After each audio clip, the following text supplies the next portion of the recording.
नमस्कार। न्यूज 24 टेलिभिजनको निर्माण तथा पूर्वाधार क्षेत्रलाई समेटिएको कार्यक्रम निर्माण सरोकारमा स्वागत छ। म सुषमा श्रेष्ठ। निर्माण क्षेत्रलाई मुलुकको अर्थतन्त्रको मेरुदण्ड मानिन्छ। अर्थतन्त्रलाई टिकाउने एउटा खम्बाको रूपमा परिचित निर्माण क्षेत्रले राज्यमा राम्रै उपस्थिति जनाएको छ। अर्थतन्त्रको सूचकलाई गतिशील बनाउन मद्दत गरिरहेको छ। मुलुकको अर्थतन्त्रमा सकारात्मक प्रतिक्रिया दिएको निर्माण व्यवसायीले अन्तर्राष्ट्रिय जगतमा समेत दरो उपस्थिति जनाइरहेका छन्। उपस्थितिलाई निरन्तरता दिन मालदिप्सको राजधानी मालेमा हुन लागेको इफाप्का सम्मेलनमा सहभागिता जनाउने भएका छन्।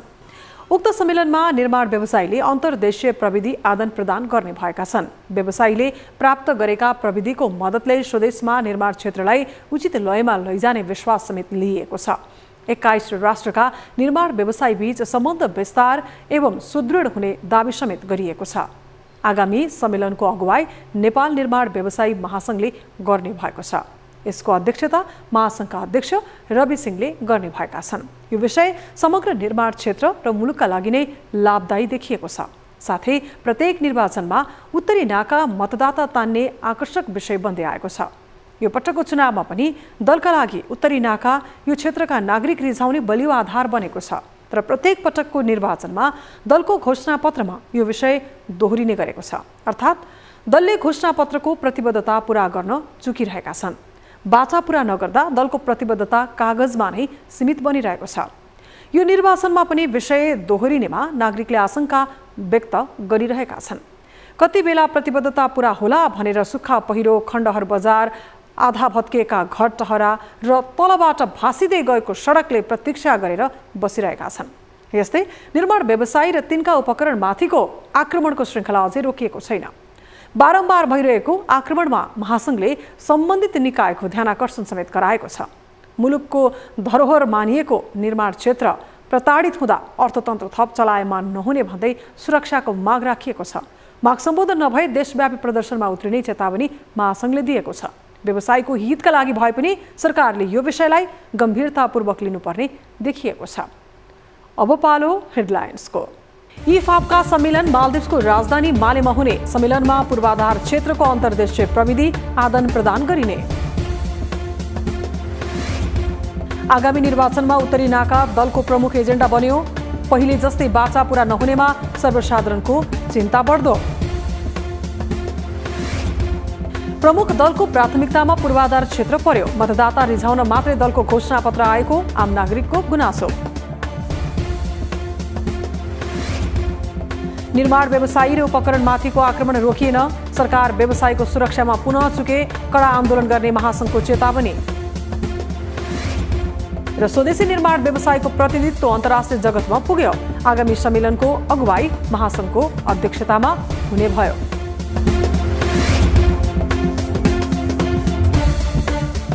कार्यक्रम निर्माण सरोकारमा अब लागौं आजको पहिलो विषयतर्फ। सदस्य राष्ट्रका निर्माण व्यवसाय बीच भाइचाराको सम्बन्ध कायम गराउन 45औं इफाप्का सम्मेलन हुने भएको छ। इफाप्का सम्मेलन मालदिप्सको राजधानी मालेमा 5 दिनसम्म हुने जनाइएको छ। सम्मेलन यही कार्तिक 29 गतेदेखि मङ्सिर 3 गतेसम्म सञ्चालन हुनेछ। सदस्य राष्ट्रका सरकार र व्यवसायको सहकारीमा निर्माण उद्योगको प्रवर्धन गर्ने उद्देश्य इफाप्काको रहेको छ। सम्मेलनले एसिया र प्रशान्त क्षेत्रका निर्माण व्यवसायीलाई निकट सम्पर्कमा ल्याएर अन्तर्राष्ट्रिय भाइचारा एवं सहकार्य अभिवृद्धि गर्न सहयोग पुग्ने बताइएको छ। सम्मेलनमा इन्जिनियरिङ निर्माण प्रविधिका बारेमा सूचना आदान प्रदान गरिनेछ। निर्माण परियोजना सम्पन्न गर्न सम्बन्धित मुलुकको ऐन कानुन सहित भौगोलिक अवस्था, काम गर्ने उपयुक्त वातावरण लगायतका पक्षलाई प्राथमिकतामा राखिने भएको छ। सम्मेलनले समस्या समाधान गर्न सरकार र निर्माण व्यवसायीहरूबीचको सम्बन्ध विकसित एवं सुदृढ गर्न मद्दत गर्ने विश्वास लिएको छ। इफाप्का सम्मेलनमा नेपाल लगायत 21 राष्ट्रका निर्माण व्यवसायीले सहभागिता जनाउने भएका छन्। नेपाल निर्माण व्यवसायी महासंघका अध्यक्ष रवि सिंहले आगामी इफाप्काको अध्यक्षता सम्हाल्ने भएका छन्। इफाप्काको महासचिवमा महासंघका सल्लाहकार वीरेन्द्र पाण्डे रहने भएका छन्। बोर्ड सदस्यमा YCNC अर्थात् युथ कम्युनिटी फर नेप्लिज कन्ट्र्याक्टरका अध्यक्ष सुनिल कुमार श्रेष्ठ रहने भएका छन्। आगामी 46औं इफाप्का सम्मेलन काठमाडौँमा नै आयोजना हुनेछ। इफाप्का अर्थात् International Federation of Asian and Western Pacific Contractors एसोसिएसनको स्थापना सन् 1956 मा भएको हो। इफाप्काको मुख्यालय फिलिपिन्सको राजधानी मनिलामा रहेको छ। सन् 1979 भएको 30औं इफाप्का सम्मेलन तत्कालीन राजा वीरेन्द्रको उपस्थितिमा काठमाडौँमा सम्पन्न भएको थियो। मतदाताको भोट तान्नका लागि विभिन्न दलले एकपछि अर्को गर्दै घोषणापत्र सार्वजनिक गरिरहेका छन्। विभिन्न क्षेत्र र वर्गलाई लक्षित गरी घोषणापत्र आइरहेका छन्। पूर्वाधार क्षेत्र अन्तर्गत रहेका राष्ट्रिय गौरवका आयोजनालाई लक्षित गरेर समेत आकर्षक घोषणापत्र ल्याइएको छ। विभिन्न दलले सार्वजनिक गरेका घोषणापत्रले गौरवका आयोजनालाई अघि बढाउन बल पुर्याउने विश्वास लिएको छ। तर आगामी निर्वाचनमा गरेका प्रतिबद्धता अर्को चुनावमा दोहोरिने, यसको औचित्य नहुने मतदाताले बताइरहेका छन्। एक रिपोर्ट। मुलुक चुनावी माहौलमा होमिसकेको छ।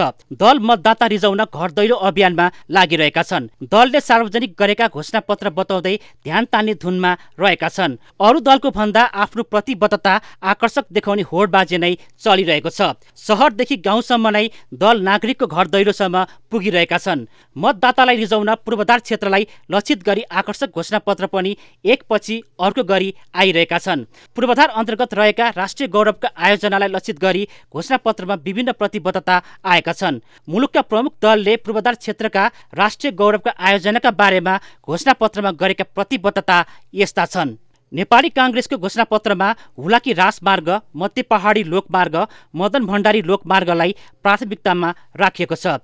यी लोकमार्गलाई निर्धारित समयमा सम्पन्न गर्ने प्रतिबद्धता घोषणापत्रमा आएको छ। कारी गण्डकी करिडोरको मनाङदेखि मुस्ताङ हुँदै जुम्ला जोड्ने अधिकांश भाग सम्पन्न गर्ने योजना बनाएको छ।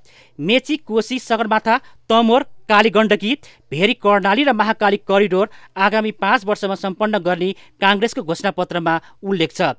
आगामी 5 वर्षमा पूर्व पश्चिम लोकमार्ग र मुङलिङदेखि पोखरासम्मको पृथ्वी लोकमार्ग 4 लेनको बनाउने प्रतिबद्धता आएको छ। राष्ट्रिय गौरवको आयोजनाको निजगढ काठमाडौँ द्रुतमार्ग सञ्चालनमा ल्याउने प्रतिबद्धता समेत जनाएको छ। बीपी लोकमार्ग अतरियादेखि तिङ्गर जोड्ने, खोडपेदेखि बजाङ जोड्ने मार्गको समेत स्तरोन्नति गरिने भएको छ। काठमाडौँको चक्रपथ विस्तार सम्पन्न गर्ने विषय समेत घोषणापत्रमा उल्लेख छ। डुम्रे बेसी सहर मनाङ सडक 2 लेनको बनाउने प्रतिबद्धता समेत आएको छ।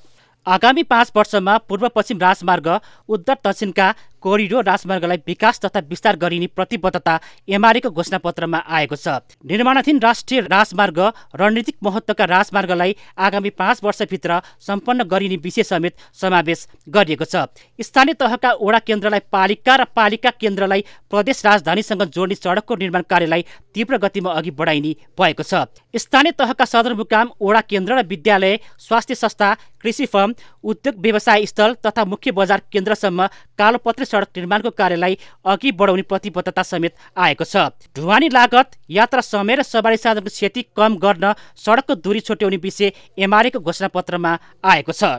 पूर्व पश्चिम तथा उत्तर दक्षिण राजमार्ग, लोकमार्ग तथा द्रुतमार्गको निर्माण तथा स्तर उन्नतिको कार्यलाई तीव्र गतिमा अघि बढाउने प्रतिबद्धता नेकपा माओवादी केन्द्रको घोषणापत्रमा आएको छ। काठमाडौँ तराई मधेस द्रुतमार्गको निर्माण कामलाई समेत अघि बढाइने भएको छ। काठमाडौँ र अन्य सहरका चक्रपथको स्तर उन्नति एवं बाहिरी चक्रपथको निर्माण काम समेत अघि बढाइने प्रतिबद्धता घोषणापत्रमा आएको छ। मेची, महाकाली, हुलाकी राजमार्ग, काठमाडौँ हेटौडा जोड्ने सुरुङ मार्ग, काठमाडौँ जुम्ला राजमार्ग, मध्य पहाडी राजमार्गको निर्माण समयमा सम्पन्न गर्ने प्रतिबद्धता राष्ट्रिय प्रजातन्त्र पार्टीको घोषणापत्रमा आएको छ। कर्णाली तथा सुदूरपश्चिम प्रदेशका उत्तर दक्षिण राजमार्गमा सवारी चापको आधारमा विकास तथा विस्तार गरिने भएको छ। मेचीदेखि महाकालीसम्मको पूर्व पश्चिम राजमार्गलाई आगामी 3 वर्षभित्र अन्तर्राष्ट्रिय हाइवेको मापदण्डमा स्तर उन्नति गरिने भएको छ। अन्तर प्रादेशिक राजमार्गलाई सवारी चापको आधारमा विस्तार गरिने प्रतिबद्धता राप्रपाले जनाएको छ। आर्थिक रणनीतिक तवरले महत्त्वपूर्ण थप 3500 किलोमिटर सडक हालको सडक सञ्जालमा थप गरिने विषय राप्रपाको घोषणापत्रमा समावेश गरिएको छ। नेकपा एकीकृत समाजवादीले काठमाडौँ तराई द्रुतमार्ग आगामी 3 वर्षमा, पूर्व पश्चिम राजमार्ग आगामी 5 वर्षमा 6 लेनमा स्तर उन्नति गरिने प्रतिबद्धता घोषणापत्रमा उल्लेख गरिएको छ। मध्य पहाडी पुष्पलाल लोकमार्गलाई 4 लेनमा स्तर उन्नति गरिने र मदन भण्डारी राजमार्गको निर्माण आगामी 5 वर्षमा सम्पन्न गरिने विषय पनि घोषणापत्रमा आएको छ। कर्णाली, गण्डकी, कोशी कोरिडोर लगायत उत्तर दक्षिण राजमार्ग र तराईका सबै जिल्लालाई राजमार्गले जोड्ने प्रतिबद्धता समेत आएको छ। नेपाल भारत सिमानासम्म फराकिला राजमार्ग निर्माणका लागि जोड दिने विषय पनि घोषणापत्रमा उल्लेख छ। निर्माणाधीन मध्य पहाडी लोकमार्ग र हुलाकी सडकलाई सम्पन्न गर्ने प्रतिबद्धता मधेस केन्द्रित जनता समाजवादी पार्टीले घोषणापत्रमा आएको छ। पुष्पलाल लोकमार्ग र निर्माण कार्य सुरु भएका उत्तर दक्षिण मार्गको निर्माण कार्यलाई उच्च प्राथमिकतामा राखिएको छ। पूर्व पश्चिम लोकमार्गलाई स्तरोन्नति गरी 4 लेनको बनाइने भएको छ। काठमाडौँको चक्रपथलाई 5 वर्षमा साइकल लेनको समेत व्यवस्था गरी 8 लेनको बनाउने घोषणा गरेको छ।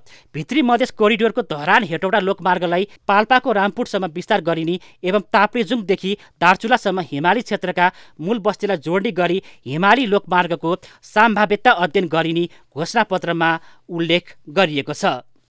निर्माण व्यवसायी र तिनका उपकरणमाथिको आक्रमण नरोकिएको भन्दै नेपाल निर्माण व्यवसायी महासंघले सम्बन्धित निकायको गम्भीर ध्यानाकर्षण गराएको छ।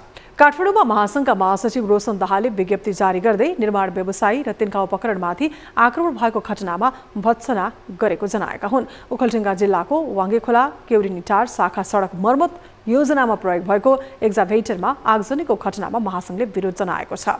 चिस्याङगढी गाउँपालिका वडा नम्बर 2 मा अज्ञात समूहबाट बा 3 क 4606 नम्बरको एक्जाभेटरमा आगजनी भएको विषयमा महासंघले विरोध जनाएको हो। निर्माण व्यवसायमाथि हुने गरेको अराजक क्रियाकलापप्रति महासंघले कडा शब्दमा भर्त्सना गर्दै पीडित पक्षलाई क्षतिपूर्ति सहित दोषी उप कारबाहीको माग गरेको छ। तर ठोस सुनवाई नभएकाले निर्माण व्यवसायी निरन्तर मारमा परेको महासंघको भनाइ छ।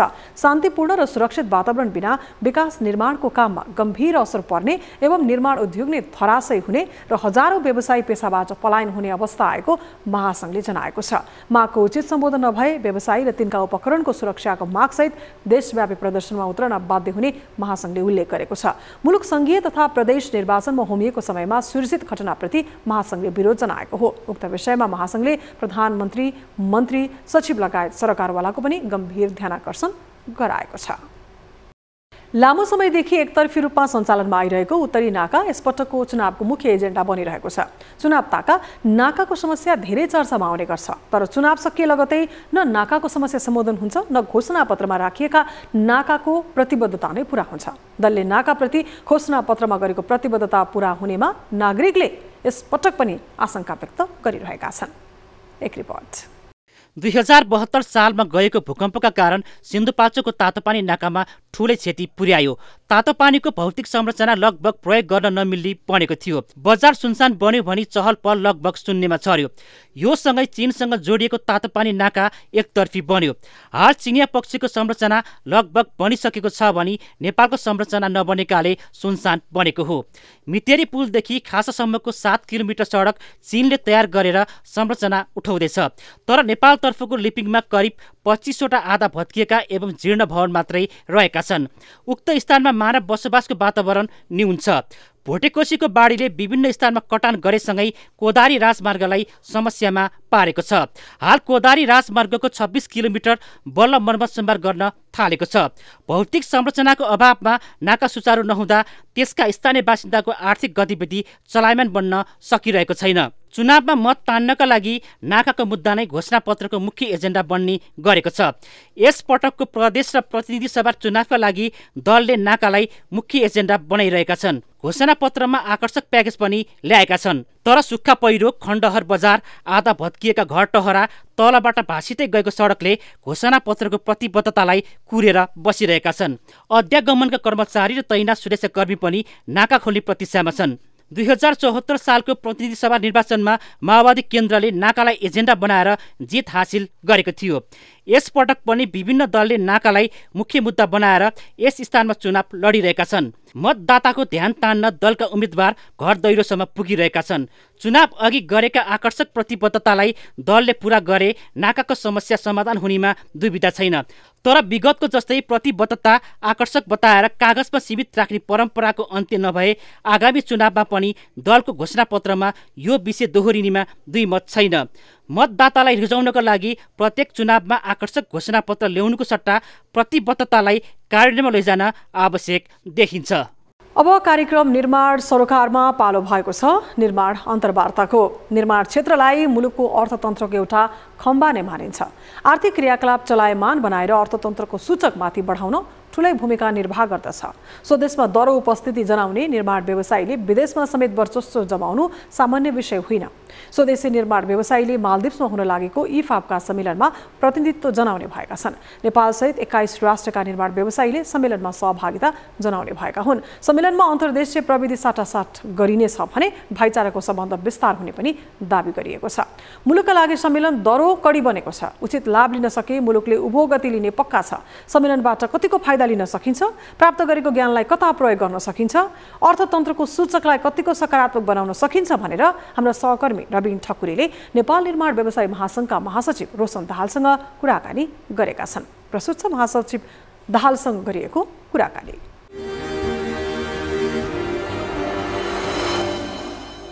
कार्यक्रम निर्माण सरकारको अन्तर्वार्तामा यही नोभेम्बर 15 देखि 19 तारिकसम्म मालदिप्समा हुन लागेको इफाकका सम्मेलनको बारेमा चर्चा गरिरहेका छौँ। उक्त सम्मेलनमा नेपालका निर्माण व्यवसायी लगायत 21 देशका निर्माण व्यवसायीहरू सहभागिता जनाउने भएका छन् र उक्त सम्मेलनबारे चाहिँ विशेष गरी नेपालको प्रविधि लगायत अन्तर्देशीय प्रविधिहरू पनि आदान प्रदान हुनेछ भनी भाइचाराको सम्बन्ध स्थापना हुने भएको छ। र यसपटकको निर्माण सरकारको अन्तर्वार्तामा नेपाल निर्माण व्यवसायी महासंघका महासचिव रोशन दाहालसँग यस विषयमा चाहिँ हामीले विशेष गरी बहस र चर्चा गरेका छौँ। प्रस्तुत छ उहाँसँग चर्चा गरिएका विषयवस्तुहरू। स्वागत छ हजुरलाई हाम्रो कार्यक्रम निर्माण सरकारमा। हस्, धन्यवाद, नमस्कार। यस सम्मेलनबाट चाहिँ जुन इफाकका सम्मेलन छ योबाट चाहिँ अब नेपाल निर्माण व्यवसायीले चाहिँ फर्केपछि मुलुकका लागि र राष्ट्रका लागि अथवा निर्माण व्यवसायीलाई चाहिँ के लाभ लिन सक्छ? अब यो हाम्रो चाहिँ यो 45औं इफापका सम्मेलन हो। यो हाम्रो चाहिँ यसमा हामी 21वटा राष्ट्र यसमा संलग्न छन्। यसमा एसिया र वेस्टर्न पेसिफिक क्षेत्रका विभिन्न देशका गरेर 21वटा राष्ट्र चाहिँ यसमा सहभागी छ, हाम्रो सदस्य छ। यसमा चाहिँ यसमा चाहिँ अब हामीले त्यहाँ गएर हुने अथवा फाइदा अथवा बेफाइदाका कुराहरू के छन् भन्ने कुराहरूमा चाहिँ यसमा चाहिँ अब एउटा त सबभन्दा पहिला अब अन्तर्राष्ट्रिय स्तरका व्यवसायीहरूसँग अन्तर्राष्ट्रिय स्तरका जुन प्रविधि उहाँहरूले भित्र्याएका प्रविधिहरूसँग चाहिँ एउटा भाइचाराको सम्बन्ध र उहाँहरूले ल्याएका नयाँ प्रविधिहरूमा चाहिँ अब जुन आफ्नो देशमा जुन एउटै मात्रै देश होइन कि 21वटा देशले आफूले प्रयोग गरिरहेका जुन यन्त्र उपकरणहरू छन्, जुन अहिलेको पछिल्लो समयमा निस्किएका यो कन्स्ट्रक्सन सम्बन्धी यन्त्र उपकरणहरू लगायतका प्रविधिहरूलाई चाहिँ जुन एक आपसमा चाहिँ यसलाई चाहिँ सबैले एउटा बाँड्ने र एउटा चाहिँ एउटा प्रविधिहरूको आदान प्रदान गर्ने र भाइचाराको सम्बन्ध विशेष गरेर यो चाहिँ सबै देशमा का निर्माण व्यवसायीहरूको एउटा भाइचारा सम्बन्ध नै कायम गर्नु हुनेछ। र यसमा चाहिँ खास गरेर आफ्ना देशमा रहेका र आफ्ना देशमा अहिले पनि कायम रहेका निर्माण सम्बन्धी जुन नीति नियमहरू छन् यसको विषयमा पनि छलफलहरू हुन्छन् र आफ्ना देशका सरकारहरूलाई यो छलफल पश्चात र यो निर्णय यो सम्मेलन पश्चात चाहिँ यस्तै गरेर जुन देशको आफ्नो छ र एउटा राम्रो जुन देशमा ऐन नियमहरू बनिराखेको छ त्यसले त्यही कुराहरूमा चाहिँ छलफल गरेर यो आफ्नो देशमा र यो जति पनि हामी इफाका सदस्यहरू छौँ सबै देशमा चाहिँ त्यही किसिमको यो नीति नियमहरू लागू गर्नलाई चाहिँ एउटा सरकारलाई हामीले चाहिँ एउटा सुझाव दिने हामीले चाहिँ त्यसमा चाहिँ जमर्को गर्छौँ। इफाकका सम्मेलनबारे चाहिँ जुन अघि हजुरले भन्नुभयो कि लाभहरू धेरै छ भन्नुभयो र अरू केही छुटेका भन्न खोजेका कुराहरू चाहिँ थप गर्न खोजेका कुराहरू चाहिँ जुन नेपालको लागि चाहिँ धेरै हितकारी हुन्छ ती लाभहरू चाहिँ के छन् त्यो पनि भनिदिनुहोस् न। अब यसमा फाइदा भन्दाखेरि अब फाइदा एउटा निर्माण व्यवसायलाई मैले अघि पनि भने निर्माण व्यवसायीले विदेशी एउटा कन्स्ट्रक्सन कम्पनीहरूसँगको एउटा मित्रतापूर्ण चाहिँ एउटा सहभागिता हामीले जनाउँछौँ र उहाँहरूसँग चाहिँ जुन मित्रतापूर्ण एउटा सौहार्दतापूर्ण चाहिँ आफ्नो एउटा उहाँहरूसँगको एउटा के भन्छ मित्रता भएपछि नेपालमा खासै गरेर ठुल्ठुला फर्म कम्पनीहरू पनि छैनन्। ठुल्ठुला फर्म कम्पनीहरूसँगको एउटा समझदारी पनि त्यहाँनिर बन्छ र नेपालमा आउने कन्स्ट्रक्सन कम्पनीहरू छन् विदेशी कन्स्ट्रक्सन कम्पनी उहाँहरूलाई पनि नेपालको एउटा नेपाल यस्तो देश हो, नेपालमा चाहिँ यस्ता यस्ता कामहरू हुन्छन् र नेपालले यसरी अहिलेसम्म प्रगति गरिराखेको छ र नेपालमा आएर तपाईँहरूले लगानी भित्र्याउनुहोस् र विदेशी प्रविधिहरू पनि नेपालमा भित्र्याउनुहोस् भनेर हामीले उहाँहरूलाई चाहिँ त्यहाँनिर अनुरोध गर्छौँ। र यो सम्मेलनमा हामीले सकेसम्म विदेशी जो हामीभन्दा धेरै विकसित राष्ट्रहरू हुनुहुन्छ, उहाँहरूले चाहिँ उहाँहरूलाई नेपालमा लिएर आएर नेपालको प्रविधि नेपालमा चाहिँ नयाँ प्रविधिहरू भित्राइदिन पनि हामीले चाहिँ अनुरोध गर्छौँ र नेपालमा लगानी गर्नलाई पनि उहाँहरूलाई चाहिँ हामी अनुरोध गर्छौँ। यसले गर्दा निर्माण व्यवसायलाई मात्र होइन देशलाई पनि एउटा ठुलो एउटा फाइदा पुग्छ भनेर चाहिँ हामीले चाहिँ यसलाई चाहिँ यो सम्मेलनले यो तय गर्नेछ भन्ने हामीले आशा लिएका छौँ। अब यो सम्मेलनमा खास गरेर साधारण सभा नै हो यो हाम्रो चाहिँ वास्तवमा यो चाहिँ हाम्रो 1.5 वर्षभित्र यो भइसक्नु पर्थ्यो। हामीले चाहिँ अब यो विभिन्न कारणले कोभिड लगायतका विविध कारणले गर्दा झनै अहिले 3 वर्ष भन्दा पनि बढी समयमा चाहिँ योभन्दा गत 3 वर्ष अगाडि चाहिँ म मलेसियामा भएको थियो। मलेसियापछि अब अहिले हाम्रो यो 15 नोभेम्बरदेखि 19 नोभेम्बरसम्म मालदिप्समा हुँदैछ र यो चाहिँ कोभिड लगायतका विभिन्न कारणले गर्दा अहिले 3 वर्ष पछि चाहिँ अहिले मालदिप्समा हुन लागिरहेको अवस्था छ। यसले गर्दाखेरि यहाँ विभिन्न एजेन्डाहरू हुन्छन्। यो खास गरेर हाम्रो यो सम्मेलन भनेको विशेष गरेर यो संस्थाहरूको साधारण सभा हो। अब यसमा विभिन्न एजेन्डाहरू छन्, जस्तै गरेर महासचिवको प्रतिवेदन हुन्छ। अब त्यहाँ चाहिँ आफ्ना देशहरूका चाहिँ जुन प्रतिवेदनहरू छन्, आफ्ना देशले गरेका प्रगतिहरू के गरे त यो 3 वर्षभित्र भन्ने कुराहरू छ, के समस्याहरू पर्यो त निर्माण व्यवसाय क्षेत्रमा भन्ने कुराहरू पनि त्यहाँनिर आउँछ। र आफ्ना नियमित जुन कमिटीहरू छन्, मेम्बरसिप कमिटी, कोअर्डिनेसन अफ यो कन्ट्र्याक्ट कमिटी, त्यस्तै गरेर कन्डिसन अफ कन्ट्र्याक्टको छ। यो चाहिँ अन्तर्राष्ट्रिय स्तरको कन्डिसनहरू कस्तो छ त, कन्ट्र्याक्टमा चाहिँ कस्ता कन्डिसनहरू छन् भन्ने कुरामाथि छलफल हुन्छ। त्यस्तै गरेर यो construction business and development committee भन्ने छ। त्यस्तै गरेर education and human resource committee छ। त्यस्तै गरेर बिल्डर्सहरूलाई अवार्ड कसरी वितरण गर्न सकिन्छ भन्ने कुराहरू पनि र कस्ता बिल्डर्सहरूलाई चाहिँ अवार्ड वितरण गर्न सकिन्छ भन्ने कुराहरू पनि त्यहाँनिर चाहिँ छलफल हुन्छ। र यो constitution and bylaws committee भन्ने पनि छ, यसमा पनि छ। तर त्यसले गर्दाखेरि अब यसमा चाहिँ हाम्रो विविध रूपमा विस्तृत रूपमा चाहिँ यसलाई गहन रूपमा यो सबै कमिटीहरूले छलफल गर्छन् र त्यो एजेन्डालाई लिएर गएर चाहिँ छलफल भइसके पश्चात त्यसलाई चाहिँ फेरि मूल कमिटीमा लगेर त्यसलाई पारित गरेपछि यो हाम्रो कार्यक्रम समापन हुन्छ। र त्यसको अन्तिम दिन अब एउटा अर्को छुटाउन नहुने कुरा अर्को के छ भनेदेखि अब नेपालले अबको अध्यक्षता नेपालले पाउँदैछ र नेपालको जुन अध्यक्ष अब अहिलेको नेपाल निर्माण व्यवसाय महासङ्घका अध्यक्ष रवि सिंह चाहिँ इफाकाको 46औं अध्यक्ष हुँदै हुनुहुन्छ उहाँ चाहिँ। र अर्को महासचिवको रूपमा एउटा देशले जुन देशले अध्यक्ष पाउँछ उही देशले महासचिव पनि पाउने परम्परा छ र एउटा बोर्ड सदस्य पनि पाउने परम्परा छ। त्यसले गर्दा नेपाल निर्माण व्यवसाय महासङ्घका सल्लाहकार वीरनाथ पाण्डेज्यूले महासचिवको पदभार ग्रहण गर्दै हुनुहुन्छ भने अर्को हाम्रो नेपाल निर्माण व्यवसाय महासङ्घकै एसोसिएट सदस्य अथवा वाइसिएनसीका अध्यक्ष सुशील कुमार श्रेष्ठले चाहिँ बोर्ड सदस्यको जिम्मेवारी पाउँदै हुनुहुन्छ अबको दिनमा। त्यसले गर्दाखेरि अबको जुन यो हामीले 45औं इफाका सम्मेलन सफल गरेर आउँछौँ, तत्पश्चात हामीले चाहिँ नेपालमा यो इफाका सम्मेलन गर्नुपर्ने अवस्था छ। त्यसले गर्दा उहाँबाट फर्केर आउने बित्तिकैदेखि हामीले यहाँ चाहिँ तयारी गर्नुपर्ने हुन्छ। हामी लगायत नेपाल सरकारलाई पनि एउटा चाहिँ विदेशीहरूलाई लिएर आएर र एउटा पर्यटन क्षेत्र र पूर्वाधार क्षेत्रमा जुन एउटा यो व्यवसायिक जुन एउटा सम्मेलन हुन्छ, जुन एउटा यसले चाहिँ ठुलो एउटा चाहिँ यो पर्यटन क्षेत्र र भौतिक पूर्वाधार क्षेत्रमा चाहिँ ठुलो फड्को मार्छ भन्ने हामीले लिएका छौँ।